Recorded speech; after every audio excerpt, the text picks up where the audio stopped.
രാഷ്ട്രീയ പോരാട്ടത്തിൽ ഇടതുപക്ഷ ജനാധിപത്യ മുന്നണിയുടെ സ്ഥാനാർത്ഥിയായി CPM-ന്റെ സംസ്ഥാന സെക്രട്ടേറിയറ്റ് അംഗവും മുൻ MLA-യും ആ മേഖലയിലെ ഏറ്റവും പ്രമുഖനായ പാർട്ടി നേതാവ് കൂടിയായ സഖാവ് M. സ്വരാജ് സ്ഥാനാർത്ഥിയാവണം എന്നാണ് പാർട്ടി സെക്രട്ടേറിയറ്റ് തീരുമാനിച്ചിട്ടുള്ളത്. ഈ ഫോണിൽ ഇമാതിരി ഐറ്റങ്ങളൊന്നും കാണാത്താണല്ലോ, എന്ത് പറ്റി? ഞങ്ങൾ ജെൻസി പിള്ളേര് നിങ്ങൾ വിചാരിക്കുന്ന പോലെ വൈബിന് പറയാൻ മാത്രം പോകുന്ന ആൾക്കാരൊന്നല്ല. ഞാൻ ഇതൊക്കെയും കാണാറുണ്ട്. അപ്പൊ ബൈ ഇലക്ഷനിൽ ഇനി ആർക്ക് വോട്ട് ചെയ്യും? അച്ഛ പറയും, അച്ഛ എങ്ങനെയുള്ള ആൾക്കാർക്ക് വോട്ട് കൊടുക്കുക? 4 വോട്ടിന് വേണ്ടി നിലപാട് മാറ്റാത്തതാണ് എന്റെ വോട്ട്. പിന്നെ ഇലക്ഷൻ വരുമ്പോ സ്വന്തം ലാഭത്തിന് വേണ്ടി അങ്ങോട്ടും ഇങ്ങോട്ടും ചാടിക്കിടക്കും എന്റെ വോട്ട്.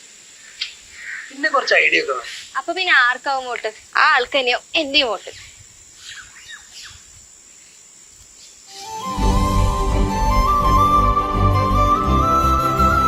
ഈ നാട് പുതിയൊരു ചരിത്രം സൃഷ്ടിക്കും.